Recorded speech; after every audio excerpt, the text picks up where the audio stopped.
Bonjour et bienvenue dans cette nouvelle vidéo d'Actu Territorial. Là, on va voir ensemble le mois de septembre. Et ce qu'on nous dit dans le premier article, ça va donner un peu le ton de la vidéo, c'est que ce mois de septembre 2022, c'est la rentrée de tous les dangers pour les collectivités territoriales. Il y a pas mal de sujets où on va utiliser le mot crise.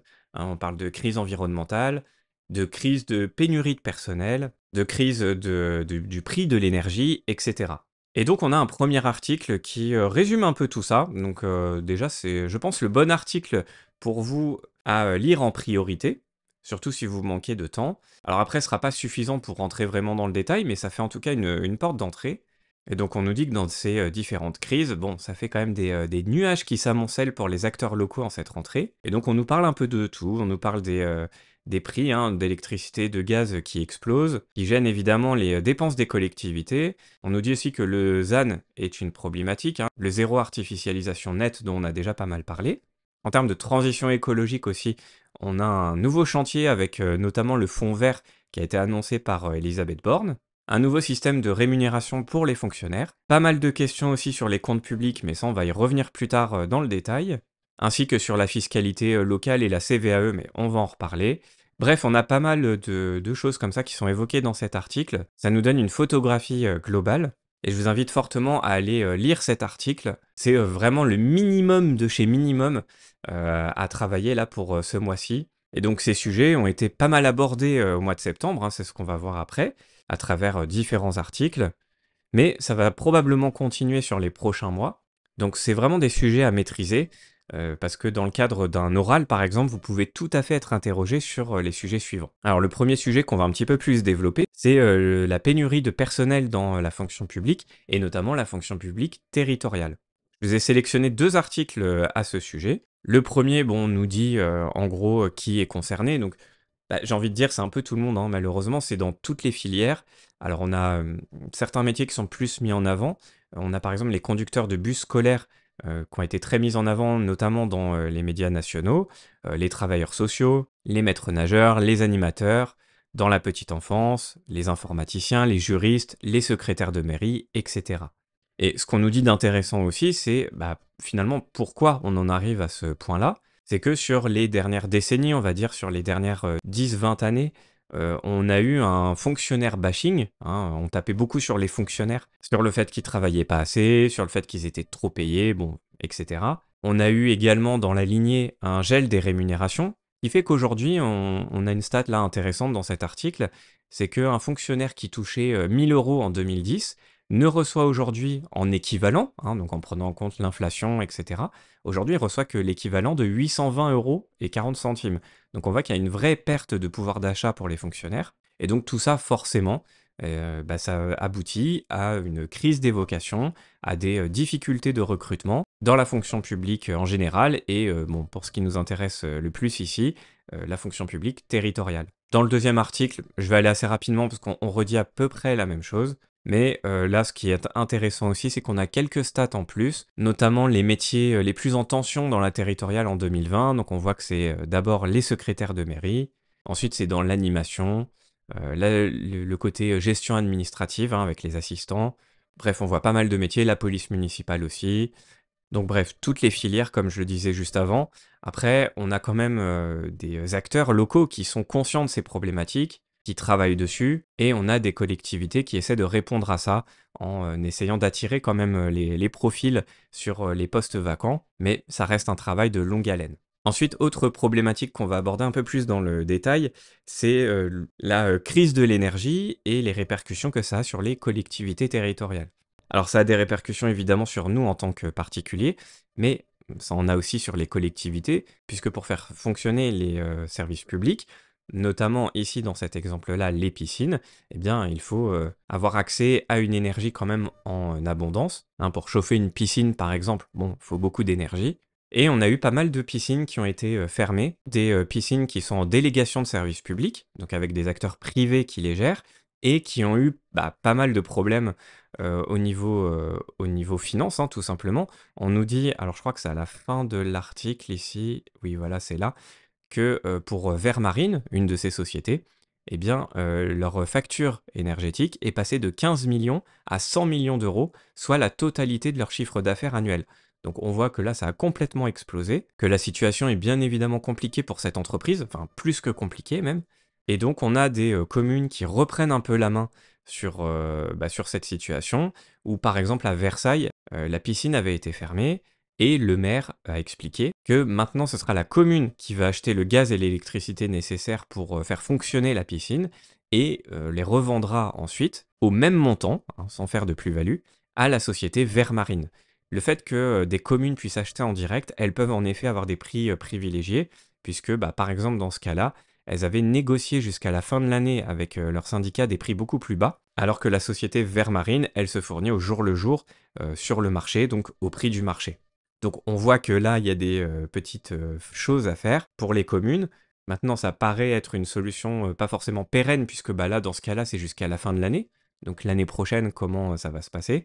Mais en tout cas, c'est toujours bon à prendre. Et puis, au-delà de ça, se pose la question des délégations de services publics, hein. On nous dit qu'environ 10% des 4000 piscines publiques françaises sont gérées via ces DSP. Et donc, dans un souci de continuité du service public, on peut se poser la question du bien fondé ou pas de cette démarche, surtout dans un contexte actuel de crise énergétique. On a un autre exemple de la crise de l'énergie avec Strasbourg. On nous dit dans l'article Strasbourg doit se serrer la ceinture, un peu comme toutes les communes, hein. Là, c'est un exemple parmi d'autres. On nous dit qu'à Strasbourg, les prix vont être multipliés par 5 ou 6. Donc, il y a forcément des solutions à trouver pour faire des économies. Et parmi celles-ci, ce qu'on nous dit, c'est que, par exemple, à la direction des sports, il y aura probablement une baisse de la température d'1 ou 2 degrés dans certaines piscines. Il y aura probablement aussi un arrêt du chauffage de l'eau dans les gymnases scolaires, où on nous dit on se douche très peu. En fait, l'idée, c'est pas forcément de faire ça à la dure pour les usagers, c'est de pointer du doigt les endroits où on chauffe un petit peu pour rien. Là, effectivement, si dans ces gymnases scolaires, on se douche très peu, bon, ça vaut peut-être pas la peine de chauffer l'eau. On nous dit aussi que pendant les vacances, il y aura des fermetures temporaires d'équipements. Bref, il y aura pas mal de variables d'ajustement qui permettront comme ça de faire des économies à droite à gauche. Après, forcément, ça fera pas baisser de 5 ou 6 fois le montant de la facture, hein, comparativement aux prix qui sont explosés de 5 à 6 pour Strasbourg. Mais en tout cas, la ville se bat comme elle peut. Et aussi une question importante, hein, qui se posera pour Strasbourg, mais aussi pour toutes les autres communes, c'est la question de l'éclairage des rues et des monuments. On a pas mal de communes, hein, qui déjà disent que ils vont plus éclairer une église ou une mairie ou des monuments comme ça pour faire des économies. Et là, Strasbourg nous dit qu'ils ne toucheront pas à celui de la cathédrale et qu'il y aura bien des illuminations sur le marché de Noël pour garder des symboles. Mais on voit bien que tout va être questionné, le chauffage des bureaux, les éclairages publics, etc. Alors ensuite, autre gros bloc, on va dire, de problématiques, c'est la fiscalité au sens large. Alors, sur la fiscalité locale, on a d'abord un billet sur la Gazette des communes à propos de la suppression de la taxe d'habitation. Bon, ça commence à remonter, mais et puis à la prochaine suppression de la CVAE. Et donc, on voit que petit à petit, les ressources fiscales locales disparaissent au profit d'un financement, on va dire, un peu plus centralisé et notamment qui passe par la TVA. Alors, on va revoir un petit peu plus ça dans le détail. On nous dit, je vais vous lire la phrase directement, puisqu'elle résume bien l'idée, hein, de cet article. La fin d'année 2023 marque l'enterrement d'une certaine idée de la décentralisation, de la proximité du pouvoir, de la décision et du développement local, avec la fin de la CVAE et le dernier paiement de la taxe d'habitation pour les 20% de Français qui la payent encore. Donc derrière ça, l'idée, c'est qu'on change un peu de modèle. Si vous me suivez depuis quelques années, on parlait beaucoup de ce modèle territorial de financement où on avait quand même une fiscalité locale présente qui faisait partie des meubles, qui faisait vraiment partie de l'enveloppe globale de financement des collectivités territoriales. C'était pas juste pour faire joli et puis pour embêter les usagers, c'était vraiment quelque chose d'important en termes de masse financière.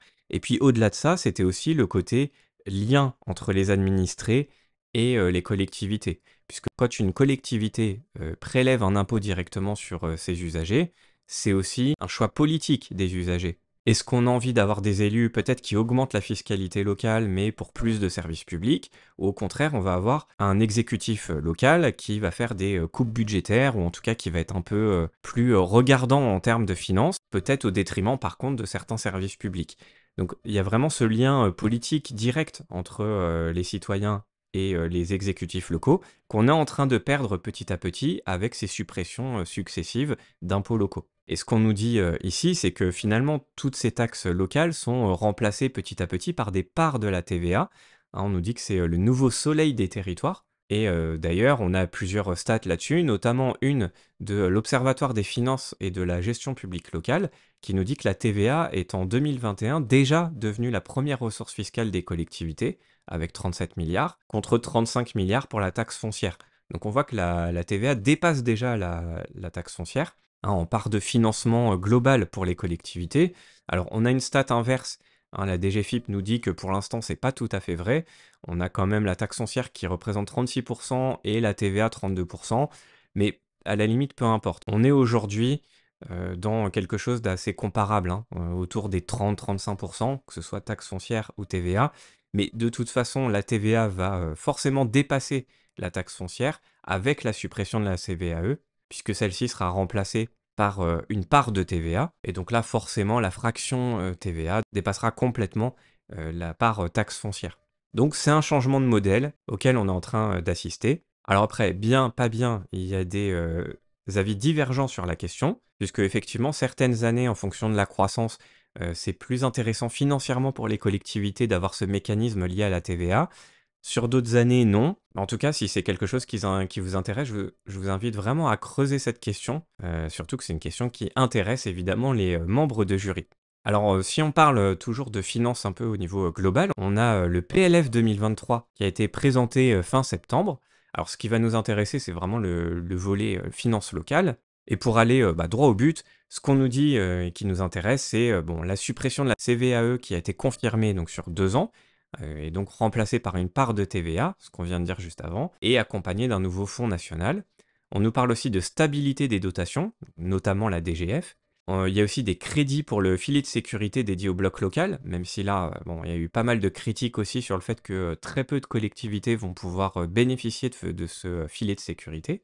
Également la création du fonds vert, on en a déjà parlé, et puis surtout un point important sur lequel on va revenir, ça concerne les dépenses réelles de fonctionnement des collectivités, alors des plus grandes collectivités, hein, c'est pas toutes, et qui doivent évoluer à un rythme inférieur de 0,5 points au taux de l'inflation. Alors ce dernier point a fait l'objet de vives critiques, et notamment du comité des finances locales, qui parle globalement de calamité, hein, en parlant du budget de 2023, mais si on va un peu plus dans le détail, et au-delà des mots choc, ce qu'on nous dit, c'est que certains regrettent l'absence d'indexation sur l'inflation de la DGF, regrettent aussi la suppression de la CVAE, et aussi la contribution des collectivités au redressement des finances publiques. En effet, pour revenir sur cette maîtrise imposée par l'État à propos des dépenses de fonctionnement, même si c'est pas les contrats de Cahors, et que le ministre parle de pacte de confiance, d'autres vont parler de pacte de méfiance, puisque on considère que les collectivités sont dispendieuses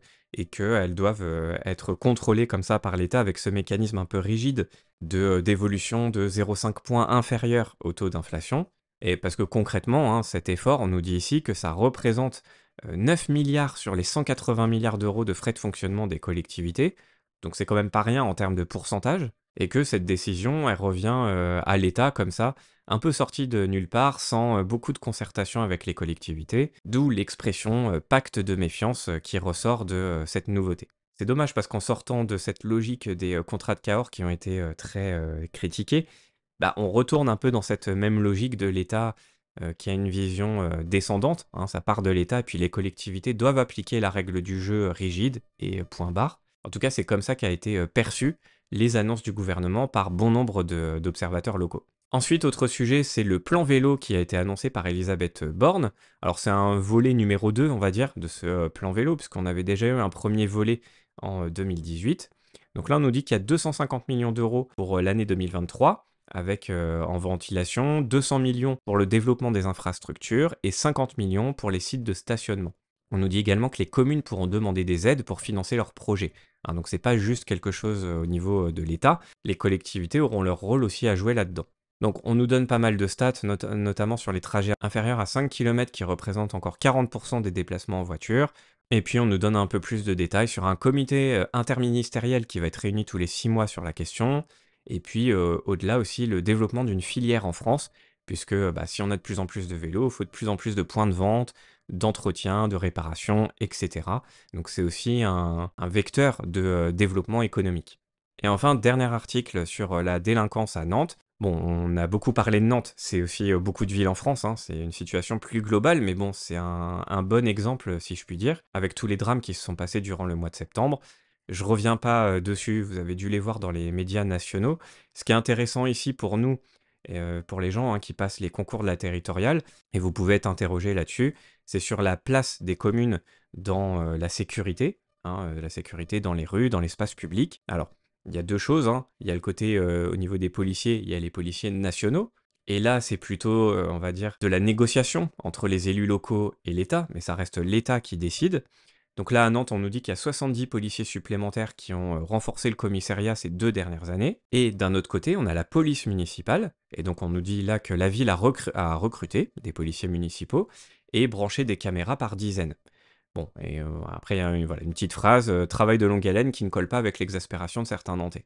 Bon, ce qu'il faut retenir pour vous, c'est que en termes de volet sécurité, la commune, elle a effectivement le levier police municipale, qui est pas une compétence obligatoire, donc certaines villes n'en ont pas. Donc déjà, la commune peut choisir d'activer ce levier ou pas. Ensuite, bah, c'est le nombre de policiers municipaux. Et par exemple là, est-ce qu'il y en a assez dans la commune de Nantes? Est-ce qu'il faut les armer ou pas? Donc pareil, ça dépend du choix des communes. Les caméras, pareil, sur le nombre. Est-ce qu'on en met partout? Est-ce qu'on n'en met pas? Est-ce que c'est efficace? Est-ce que derrière ces caméras, c'est juste pour, enfin juste entre guillemets, faire du travail d'enquête derrière? Ou c'est aussi pour, faire du travail d'interpellation, sur le fait, hein? Dès qu'il y a quelque chose qui, va pas, qui n'est pas légal, qui se passe sous les caméras, est-ce que la police municipale peut intervenir? Donc voilà, c'est toutes ces questions-là, en fait, qui sont, posées à travers l'exemple, de Nantes qui a fait, couler beaucoup d'encre, pendant le mois de septembre. Voilà pour cette vidéo, résumé des actus territoriales du mois de septembre. J'espère que ça vous a permis d'y voir un peu plus clair et surtout, bah, d'aller, creuser un peu par vous-même parce que c'est comme ça aussi que vous réviserez, mieux. Pour ceux qui veulent une piqûre, hebdomadaire d'actu territoriales, j'envoie une newsletter tous les dimanches. Vous pouvez vous inscrire en cliquant sur le lien qui est sous la vidéo dans la description, c'est le premier lien. Je vous laisse là-dessus et je vous dis à très bientôt pour une nouvelle vidéo. Salut!